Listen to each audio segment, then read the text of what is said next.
Hello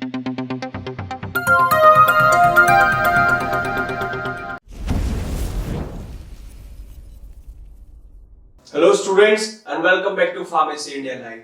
हम अपने D pharm second year का फार्माकोथेरेप्यूटिक्स का चैप्टर 2 पढ़ रहे थे, जिसमें हमने पार्ट 1 पढ़ा था अपने लास्ट लेक्चर में, जिसमें था हमारा कार्डियोवास्कुलर सिस्टम और हाइपरटेंशन, उनके बारे में हमने पढ़ा था।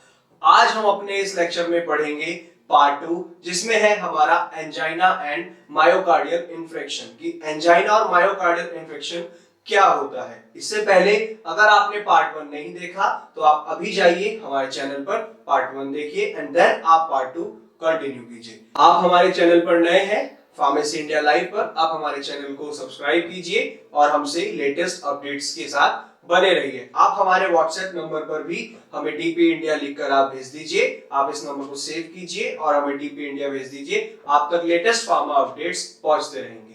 अब हम स्टार्ट करते हैं अपना टॉपिक, जो कि है हमारा एंजाइना और मायोकार्डियल इन्फेक्शन। तो ये होता क्या है? बेसिकली जो कभी-कभी हम सुनते हैं लोगों से कि भाई मेरी चेस्ट में, छाती में एक बहुत तेज दर्द हो रहा है, सडनली एकदम से बैठे-बैठे मेरे दर्द हो गया, या हमने इसके बारे में पढ़ा भी है कि किन्हीं पेशेंट्स को इस तरीके की सिचुएशन हो जाती है। तो जो एंजाइना या मायोकार्डियल इन्फेक्शन है उसमें होता ये है कि एंजाइना में खासकर कि एकदम से चेस्ट में पेन होने लगता है, सीवियर पेन, बहुत तेज पेन होता है, जो कि हमारे लेफ्ट शोल्डर से लेफ्ट आर्म तक चला जाता है और उसका इंपैक्ट हमारे जॉ लाइन पर भी कभी-कभी पड़ जाता है। तो बेसिकली एकदम से यानी कि सडनली जो चेस्ट पेन हो जाता है, सीवियर चेस्ट पेन, बहुत तेज वाला पेन, वो एंजाइना का होता है। और इसमें होता क्या है कि ये एक सिम्टम है, एक सीएडी आपने टर्म सुनी होगी, सीएडी, जिसको कहते हैं coronary artery disease. Coronary artery disease ये एक सिम्टम होता है एंजाइना सीएडी का, कि जिससे हम पता लगा सकते हैं कि ये क्या कंडीशन है। बेसिकली एंजाइना में होता क्या है, ये एक हमारी चेस्ट में सडन सीवियर पेन को कर देता है, यानी कि बहुत तेज हमारी छाती में पेन होता है एकदम से सडनली, उसे एंजाइना कहते हैं। और इसमें होता क्या है कि जब ये पेन इतनी तेज होता है तो हमारे लेफ्ट शोल्डर से, यानी कि जो हमारा उल्टा कंधा है, उससे लेके लेफ्ट आर्म तक, पूरे उल्टे हाथ तक ये दर्द फैल जाता है। और इसका इंपैक्ट इतना तेज होता है कि कभी-कभी ये हमारी जॉ लाइन पे भी इंपैक्ट डालता है। जो हमारी जॉ लाइन होती है, जबाड़े की लाइन जिसे हम कहते हैं, अपनी चिन लाइन जो है हमारी, इस पर भी बहुत तेज सीवियर पेन होने लगता है। और जब ये होता है, ये कंडीशन होने लगती है एंजाइना, यानी कि जब सडन सीवियर पेन होता है चेस्ट में, तो ये एक सिम्टम होता है सीएडी। एक टर्म आपने सुनी होगी जिसे हम कोरोनरी आर्टरी डिजीज कहते हैं। तो ये उस सीएडी का एक सिम्टम है, यानी कि सिंबल है कि ये कोरोनरी आर्टरी डिजीज है। और सबसे ज्यादातर बहुत मोस्ट कॉमन डिजीज जो होती है वो यही होती है हार्ट की। जो हार्ट से रिलेटेड जितनी भी डिजीजेस हैं उसमें सबसे ज्यादा जो कॉमन है, सबसे ज्यादा जो होती है लोगों में अमूमन, वो ये एंजाइना मायोकार्डियल इन्फेक्शन ही होता है। अब ये सर आपने सीडी एक टर्म यूज की है कि कैड, यानी कि कोरोनरी आर्टरी डिजीज। अब ये क्या होती है? कोरोनरी आर्टरी डिजीज में होता ये है कि इस डिजीज को हम इस्चेमिक हार्ट डिजीज भी कहते हैं, आईएचडी। एक और टर्म आ गई, पहले आई थी सीएडी कोरोनरी आर्टरी डिजीज, अब आई है आईएचडी, जिसको हम इस्चेमिक हार्ट डिजीज कहते हैं। इसमें होता ये है कि ये वो कंडीशन है जो कि हमारे हार्ट पे जो ब्लड सप्लाई हो रहा होता है उस पे इफेक्ट डालता है, उसको अफेक्ट करती है। इस कंडीशन में जो हमारा एक ब्लड सप्लाई होता है हार्ट पे, वो इफेक्ट हो जाता है, उस पे असर पड़ता है, उस पे प्रभाव पड़ता है, ठीक से हमारे हार्ट को ब्लड नहीं मिल पाता। और ये कंडीशन कब आती है? इस कंडीशन में हो ये जाता है जो हमारी ब्लड वेसल्स होती हैं, जो नसें होती हैं, जो बॉडी से हार्ट तक ब्लड को कैरी करती हैं और हार्ट से बॉडी तक ब्लड को कैरी करती हैं, वो नैरो हो जाती हैं, यानी कि पतली हो जाती हैं। जब कोलेस्ट्रॉल या प्लाक जैसी कंडीशन होने लगती है हमारी वेसल्स में, तो वो ब्लॉक हो जाती हैं या वो नैरो हो जाती हैं। ब्लॉक मींस उनमें बंद लग जाता है, नैरो मींस वो पतली हो जाती हैं।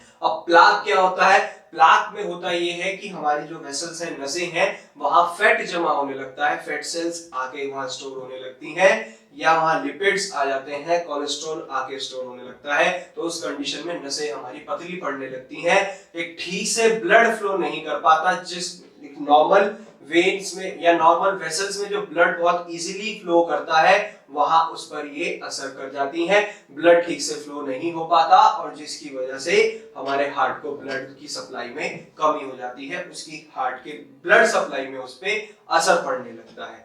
अब पहले तो सीएडी यानी कि कैड हो गया, वो हुआ क्या, उसने हमारे हार्ट पे जो ब्लड सप्लाई होना था उस पे अफेक्ट कर दिया। अब कैसे किया वो अफेक्ट, कि जो हमारी वेसल्स होती हैं, जो नसें होती हैं जो ब्लड को कैरी करती हैं हार्ट तक, वो सब कमजोर पड़ गई है, या तो वो पतली हो गई है या वो ब्लॉक हो गई है। अब जब ये कंडीशन हो गई है, तो जो एक नॉर्मल फंक्शनिंग होती है हमारे हार्ट की, एक नॉर्मल जो काम करता है हमारा दिल, उस पे असर ऐसा पड़ता है कि उसको ऑक्सीजन नहीं मिलती है और उसको न्यूट्रिएंट्स नहीं मिल पाते हैं। ये ऑक्सीजन और न्यूट्रिएंट्स उसके हार्ट के लिए इतने एसेंशियल होते हैं कि जिससे कि वो प्रॉपर फंक्शनिंग कर सके अपनी। अब जब नसें ही ब्लॉक हो गई हैं, नसें ही हमारी कमजोर यानी कि पतली हो गई हैं, ठीक से ब्लड को कैरी नहीं कर पा रही, उसमें फ्लो नहीं बन पा रहा ब्लड का, तो हमारे हार्ट को ना तो ऑक्सीजन ठीक से मिल पाएगा और ना ही उसे एसेंशियल न्यूट्रिएंट्स मिल पाएंगे। अब जब उसको ऑक्सीजन और जो न्यूट्रिएंट्स एक हार्ट की प्रॉपर फंक्शनिंग के लिए चाहिए, जब वो ही नहीं मिल रहे हैं, तो क्या होगा, वो पर्टिकुलर हार्ट का पार्ट या हार्ट का जो पोर्शन है, वहां पर उन टिश्यूज की डेथ होने लगेगी, वो पर्टिकुलर एरिया उसका काम करना बंद कर देगा, और होगा ये कि फ्यूचर में उसे अटैक आ जाएगा, उसको हार्ट अटैक आ जाएगा, जिसे हम मायोकार्डियल इन्फेक्शन कहते हैं। बेसिकली एंजाइना में सडन सीवियर चेस्ट पेन हुआ, छाती में एकदम से अचानक ही दर्द होने लगा।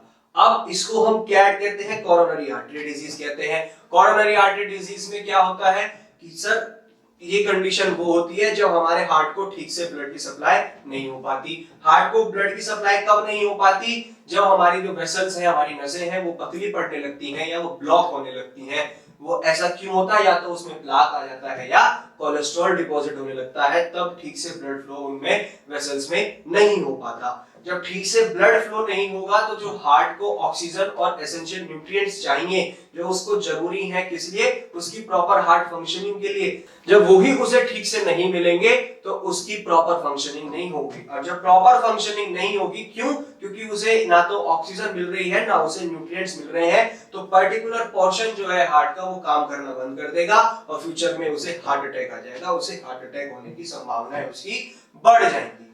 नेक्स्ट अब हम बात करते हैं कि एंजाइना के टाइप्स क्या होते हैं, कितने प्रकार की एंजाइना होती हैं।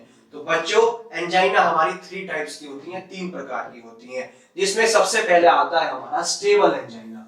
ये बहुत मोस्ट कॉमन होने वाली डिजीज है, सबसे ज्यादातर आपको एंजाइना में ये स्टेबल एंजाइना ही दिखेगा। इसमें होता ये है कि नॉर्मली ये हमारा जो हार्ट अपना काम करता है एक नॉर्मल कंडीशंस में, उससे ज्यादा हार्ट को काम करना पड़ता है, बहुत ज्यादा हार्ड वर्क करना पड़ता है देन यूजुअल। जो नॉर्मली उसकी वर्किंग है, उससे ज्यादा उसे काम करना पड़ता है। और इसमें जो पैटर्न है, जो हार्ट का पैटर्न है, वो एक नॉर्मली रहता है, रेगुलर पैटर्न ही होता है, हार्ट बीट नॉर्मल ही चल रही होती है। और इस कंडीशन को हम आराम करके यानी कि रेस्ट करके और मेडिसिन लेके ठीक कर सकते हैं।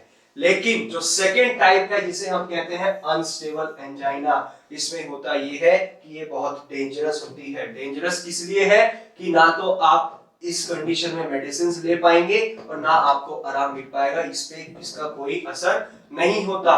और दूसरा, इसमें कोई पैटर्न रेगुलर नहीं होता, नॉर्मल पैटर्न इसका नहीं होता है, हार्ट का पता नहीं चल पाता है। और होता ये है कि ये एक साइन होता है कि आपको बहुत जल्दी अटैक आने वाला है। ये एक सिंबल है, इसमें दर्द इतना तेज पड़ने लगता है कि एक तो हार्ट का पैटर्न नहीं ठीक से होता है, दूसरा ना इसको रेस्ट करके मेडिसिन लेके ठीक किया जा सकता है, बहुत डेंजरस हो जाता है, क्योंकि ये एक सिंबल देता है कि भाई बहुत जल्दी आपको हार्ट अटैक आने वाला है। क्यों आने वाला है, क्योंकि ये मेडिसिन और रेस्ट से कुछ भी इसका असर नहीं होता। और जो लास्ट टाइप है वो है इसका वेरिएंट एंजाइना। ये बहुत रेयर देखने को मिलती है, ये कंडीशन बहुत रेयर यानी कि बहुत मुश्किल से इस कंडीशन को देखने को मिला है। इसमें होता ये है कि जब आप आरामदायक स्थिति में होते हैं, रेस्टिंग पोजीशन में होते हैं, तब एक सडनली सीवियर पेन होना स्टार्ट होता है। लेकिन घबराने की बात नहीं है, इस कंडीशन में इसको मेडिसिन लेके ठीक किया जा सकता है। मेडिसिन लेते हैं और आराम मिल जाता है। तो ये 3 टाइप्स हैं, ये 3 टाइप्स हैं हमारे एंजाइना के। सबसे पहला स्टेबल एंजाइना, दूसरा हमारा अनस्टेबल एंजाइना और तीसरा हमारा वेरिएंट एंजाइना। अब हम बात करते हैं एपिडेमियोलॉजी, यानी कि किसी भी बीमारी का महामारी विज्ञान क्या है। एक बीमारी का विज्ञान कोई जैसे नॉर्मल होता है कि पूरे वर्ल्ड पे क्या इंपैक्ट पड़ा इस डिजीज का, अगर ये कंडीशन हुई है तो क्या असर पड़ा पूरे हमारे विश्व में, तो वो इसको हम कहते हैं महामारी विज्ञान। इसमें हुआ ये कि it is estimated that globally, यानी कि पूरे विश्व में देखा गया कि IHD यानी कि इस्केमिक हार्ट डिजीज, जो कि यही है angina myocardial infection, it affects around 126 million individuals, यानी कि 126 मिलियन लोगों को ये कंडीशन पाई गई, जिसमें आप ये कह सकते हैं कि 1 लाख लोगों पे 1655 लोगों को ये कंडीशन मिली। पॉपुलेशन पे आपको 1655 पीपल उसमें इफेक्टेड मिले IHD से,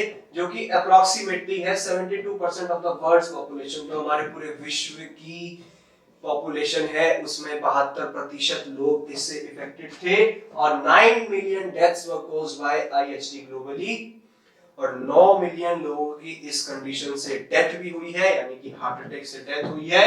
main are more commonly affected than women, यानी कि लेडीज से ज्यादा आदमी, मेन ज्यादा इफेक्टेड हुए इस कंडीशन से।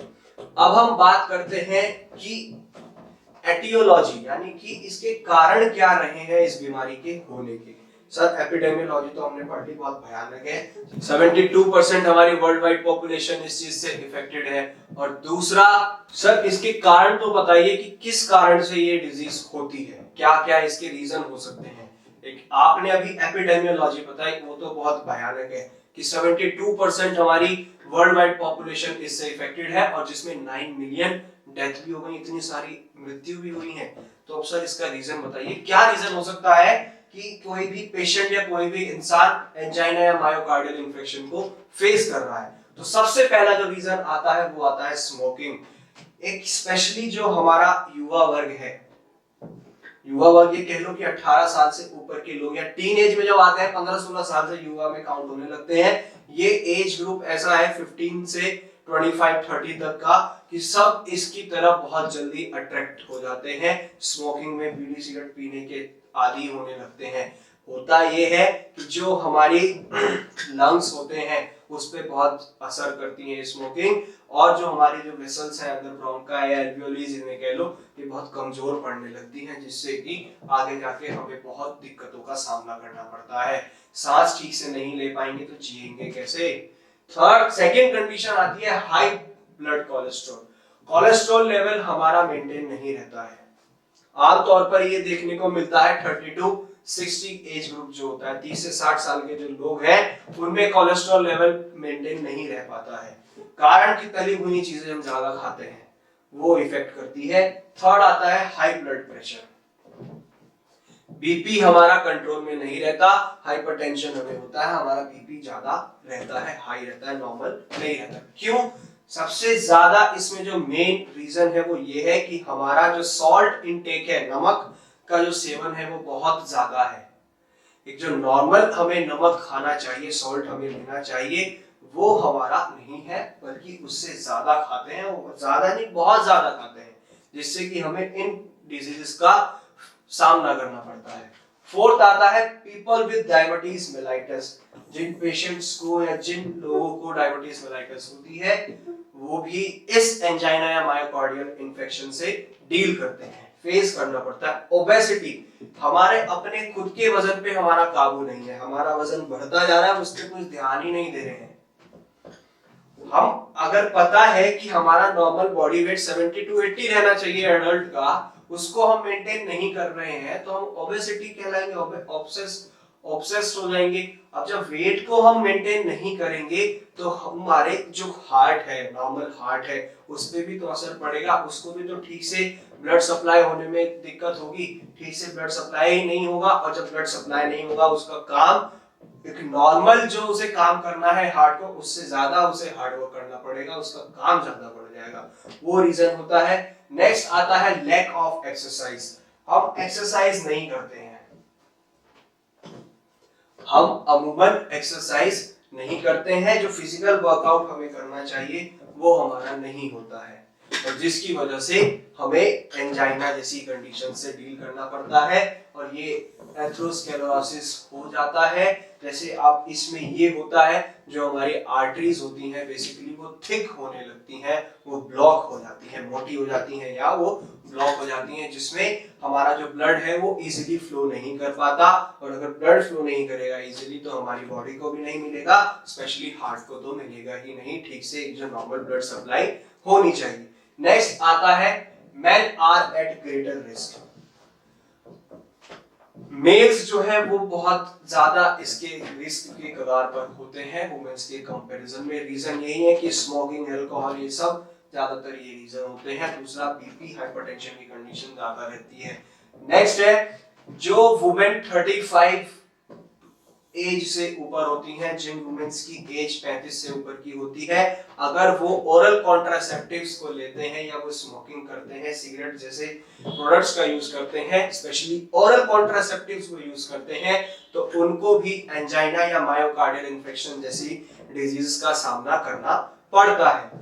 नेक्स्ट है a family history of premature heart attacks. होता ये है कि अगर आपकी फैमिली में हिस्ट्री रही है, किसी को आपके पापा है, आपके ग्रैंडफादर है, ग्रेट ग्रैंडफादर, उनमें अगर किसी की हिस्ट्री रही है तो हमें भी इस चीज का सामना करना पड़ सकता है। होता ये है इसमें कि प्री मैच्योर हार्ट अटैक्स आते हैं, हमें पता नहीं चल पाता है, हम उस चीज को पता नहीं लगा पाते हैं कि हमारे जो ये पेन हो रहा है चेस्ट में वो किस वजह से हो रहा है।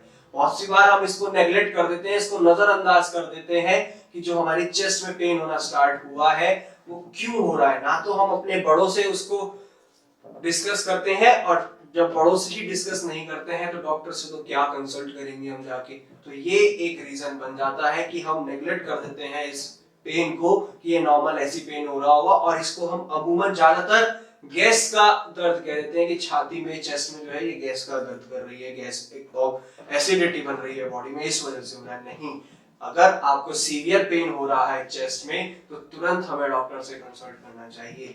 अगर इसको नेग्लेक्ट कर देते हैं तो हमें इस जैसी कंडीशन से, यानी कि एंजाइना या मायोकार्डियल इन्फेक्शन जैसी कंडीशन से डील करना पड़ता है।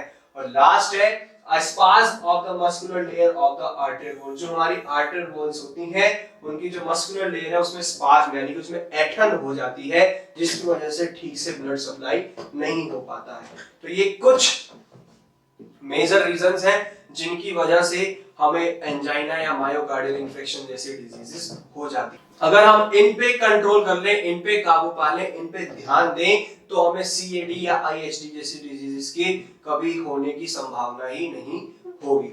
नेक्स्ट अब हम चलते हैं कि जो एक क्लास है इसकी एंजाइना की, उसमें क्या क्या होता है। जैसे सर आपने टाइप्स बताए थे, उसमें कोई पर्टिकुलर क्लास है कि जैसे कोई क्लास 1, क्लास 2, क्लास 3, क्लास 4, तो उसमें क्या क्या होता है। इसी तरीके से चार क्लासेस में एंजाइना को डिवाइड किया गया है, क्लास 1, क्लास 2, क्लास 3 और क्लास 4। क्लास 1 में होता ये है कि हमारी जो ऑर्डिनरी फिजिकल एक्टिविटी है उससे एंजाइना का कोई रीजन नहीं होता, कोई कारण नहीं होता। लेकिन जैसे हम वॉकिंग करते हैं या क्लाइंब करते हैं, स्टेयर्स को जीना चढ़ते हैं, और अगर हमें एंजाइना होता है तो वो हमारी स्ट्रेनस रैपिड और प्रोलॉन्ग्ड एक्सर्शन एट वर्क और रिक्रिएशन, जब हम अपनी फिजिकल एक्सरसाइज कर रहे होते हैं और अगर एंजाइना हमें हो गया है तो उस पे इम्पैक्ट डालती है, हम ठीक से जीना चढ़ने में हमें दिक्कतों का सामना करना पड़ता है। हमें वॉकिंग करते हुए, यानी कि जब हम नॉर्मल वॉक करते हैं उसमें भी हमारी सांस फूलने लगती है। सेकंड क्लास आती है, हम जल्दी से जीना चढ़ नहीं पाते हैं, जो रैपिडली एक नॉर्मल अमूमन हम जीने को चढ़ जाते हैं, अपनी स्टेयर्स को क्लाइंब कर लेते हैं या वॉकिंग करते हैं, रनिंग करते हैं, उस पे इम्पैक्ट पड़ता है क्लास 2 में, जो हमारी क्लास 2 है। और कुछ घंटों के बाद जब हम अपना नॉर्मल इमोशनल स्ट्रेस में होते हैं या एक नॉर्मल रेस्ट कर रहे होते हैं, तो कुछ घंटों के बाद हमें उठ जाना पड़ता है, अपने आप ही हमारी आंखें खुल जाती हैं क्योंकि दर्द इतना सीवियर हो रहा होता है हमारी चेस्ट में। थर्ड क्लास में ये है कि marked limitations of ordinary physical activity and then angina occurs on walking 1 to 2 blocks on the level and climbing one flight of stairs in normal conditions and at a normal pace. जब हम एक normally walking कर रहे होते हैं तो 1 से 2 steps चलने के बाद या 10-12 स्टेप्स चलने के बाद हमारी सांस फूलने लगती है, हमें दिक्कत होती है, और जब हम अपने स्टेयर्स को यानी कि जीने को चढ़ रहे होते हैं तो हमारे पहले ही स्टेप में जो हम नॉर्मल कंडीशंस में एक जीना आराम से चढ़ पाते हैं, तो पहले ही स्टेप पे एक नॉर्मल जैसे हमने फ्लाइट ली, एक स्टेयर हमने चढ़ी, जीना चढ़ा, एक पेड़ी हमने चढ़ी, तुरंत हमें दिक्कतों का सामना करना पड़ जाता है। क्यों? क्योंकि जब हमें एंजाइना हो गया होता है तब हमें इन कंडीशंस को फेस करना पड़ता है। और लास्ट जो है उसमें होता यह है कि हमारी एबिलिटी नहीं हो पाती है, हम इतने कैपेबल नहीं है उस कंडीशन में कि हम फिजिकल वर्कआउट कर पाए। फिजिकल वर्कआउट के लिए ही हम कैपेबल नहीं है तो वॉकिंग और हमारे क्लाइंबिंग ऑफ स्टेयर्स को कुछ भी नहीं होगा।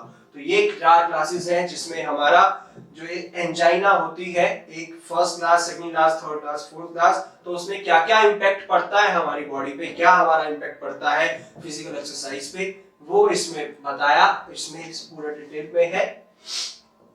नेक्स्ट अब हम पढ़ते हैं कि साइन और सिम्टम्स क्या क्या है एंजाइना या मायोकार्डियल इन्फेक्शन के होने के।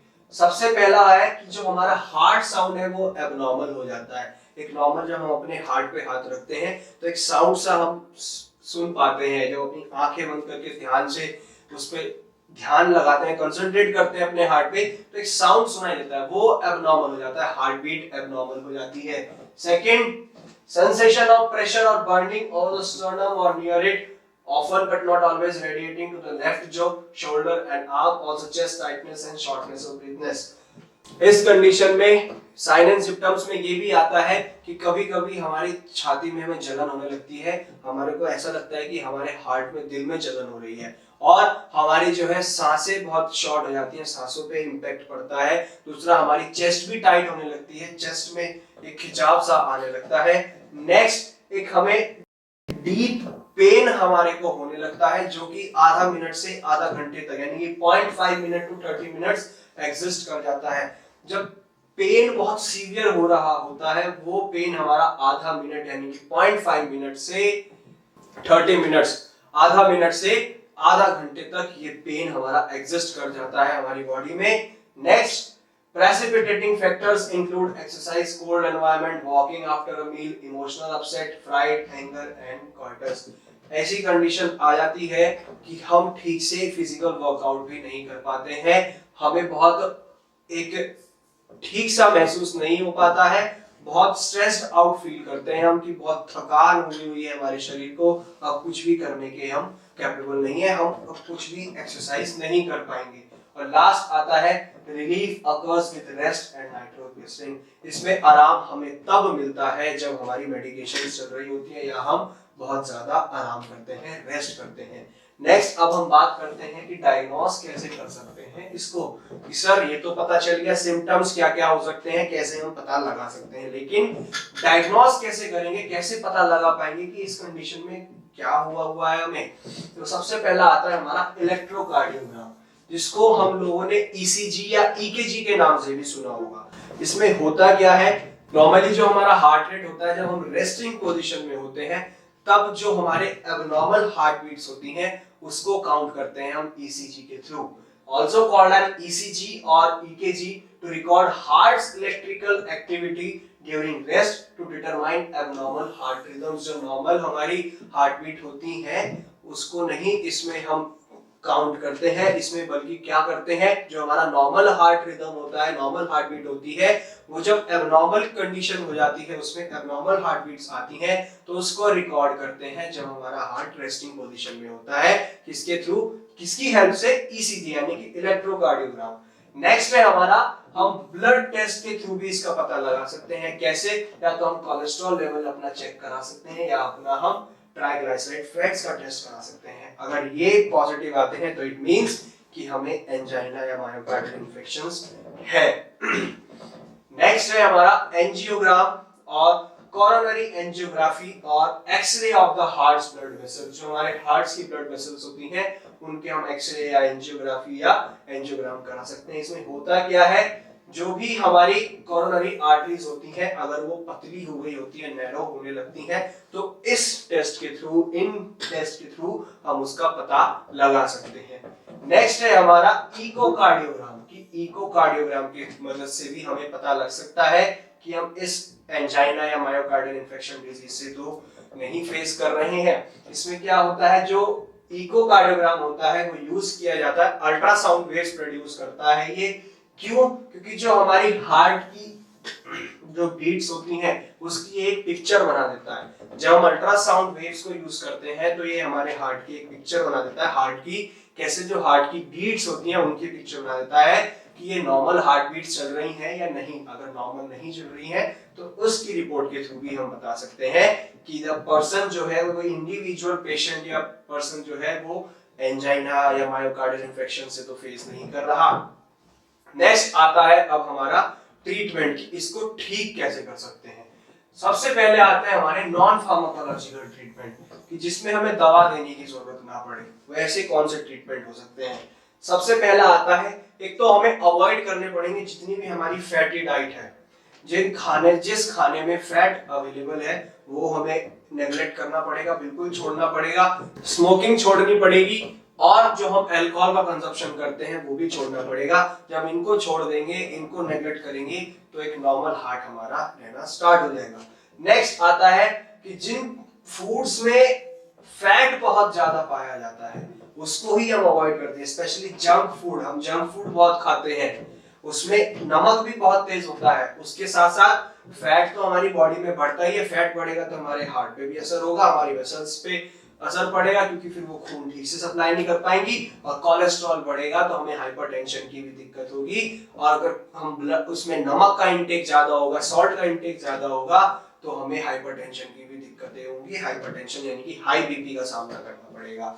नेक्स्ट है हमारा कि हम डेली एक्सरसाइज करें। जितनी एक्सरसाइज हमें अमूमन 1 घंटा 1.5 घंटा करनी चाहिए सुबह उठकर, वो हम डेली एक्सरसाइज करें। अगर एक्सरसाइज डेली करेंगे तो हमारा जो बॉडी है स्पेशली हार्ट वो एकदम स्वस्थ रहेगा, हेल्दी रहेगा, फिट एंड फाइन रहेगा। नेक्स्ट आता है कि जो हमारा कोलेस्ट्रॉल और हाइपरटेंशन है, अगर इसको हम मेंटेन करके चलें, कोलेस्ट्रॉल हमारा लेवल अप ना हो ना डाउन हो, और जो हमारी हाइपरटेंशन यानी कि हाई बीपी है, बीपी हमारा नॉर्मल रहेगा, तो हम इस कंडीशन को अवॉइड कर सकते हैं। कौन सी? एंजाइना और मायोकार्डियल इन्फेक्शन को। नेक्स्ट अब हम बात करते हैं कि फार्माकोलॉजिकल ट्रीटमेंट क्या हो सकता है। ये तो सर आपने बता दिया नॉन फार्माकोलॉजिकल की कैसे बिना दवाइयों के हम ठीक रह सकते हैं कि जिसमें हमें एंजाइना या मायोकार्डियल इन्फेक्शन डिजीजेस का सामना ना करना पड़े। अब फार्माकोलॉजिकल ट्रीटमेंट की बात करते हैं कि जब दवाइयों की सख्त जरूरत है तो कौन कौन सी कैटेगरीज हम यूज कर सकते हैं। सबसे पहले आती है हमारी ऑर्गेनिक नाइट्रेट्स, जिसमें है हमारी नाइट्रोग्लिसरीन, आइसोसोर्बाइड डाइनाइट्राइट एक्सेट्रा। ये ड्रग्स की कैटेगरीज किसमें आती हैं? ऑर्गेनिक नाइट्रेट्स में। नेक्स्ट आती है हमारी बीटा ब्लॉकर्स। बीटा ब्लॉकर्स में आते हैं एटिनोल, प्रोप्रानोल, कार्बिडाइनोल एक्सेट्रा। ये सब हमारी बीटा ब्लॉकर्स हैं। थर्ड आती है हमारी कैल्शियम चैनल ब्लॉकर्स। इसमें कौन सी है? Amlodipine, nicardipine, isradipine etcetera. ये सब हमारे ड्रग्स कैल्शियम चैनल ब्लॉकर्स में आती हैं, जिसको हम सीसीबीज भी कहते हैं। नेक्स्ट आती है हमारी स्टैटिन्स। स्टैटिन्स में आती हैं एटॉलवास्टाटिन, सिमवास्टाटिन, फ्लूवास्टाटिन और ऐसे रोजुवास्टाटिन। बहुत सारी स्टैटिन्स हैं, वो हम इनको यूज कर सकते हैं। और नेक्स्ट आती है हमारी एस्पिरिन, जिसको हम अनस्टेबल एंजाइना कंडीशन में यूज करते हैं। हमने कंडीशंस पढ़ी थी, टाइप्स पढ़े थे ना, एंजाइना के 3 टाइप होते हैं, इसमें स्टेबल, अनस्टेबल और वेरिएंट एंजाइना था। तो उसमें अनस्टेबल एंजाइना वाली कंडीशन में एस्पिरिन ड्रग को यूज करते हैं। तो ये था हमारा आज का लेक्चर, जिसमें हमने एंजाइना और मायोकार्डियल इन्फेक्शन के बारे में पढ़ा कि जब छाती में बहुत सीवियर चेस्ट पेन, जो हमारी चेस्ट में बहुत सीवियर पेन होने लगता है, बहुत तेज एकदम से सडनली पेन होने लगता है, उस कंडीशन को हम एंजाइना कहते हैं। और जब ये कंडीशन ज्यादा बढ़ जाती है, जिसमें कि हमारे जो ब्लड वेसल्स हैं वो ठीक से सप्लाई नहीं कर पाते हैं ब्लड को हार्ट तक, तो तब जाके फिर हमारे फ्यूचर में ये हो जाती कंडीशन बन जाती है कि हमें हार्ट अटैक आता है, जिसे हम मायोकार्डियल इन्फेक्शन कहते हैं। तो होपफुली इस लेक्चर में आपको टॉपिक सारे क्लियर हुए होंगे कि क्या एंजाइना होती है, क्या मायोकार्डियल इन्फेक्शन होता है, इसको कैसे डायग्नोस कर सकते हैं, क्या क्या इसके साइन एंड सिम्टम्स होते हैं, क्या इसके ट्रीटमेंट है। ट्रीटमेंट में दो कैटेगरीज की, बिना दवाओं के कैसे इसको ठीक किया जा सकता है जिसको हम नॉन फार्माकोलॉजिकल ट्रीटमेंट कहते हैं, और जो हमारी फार्माकोलॉजिकल ट्रीटमेंट है उसमें कैसे इसको क्योर किया जा सकता है, कैसे इससे प्रिवेंट किया जा सकता है। Thank you so much and stay tuned with pharmacy India live.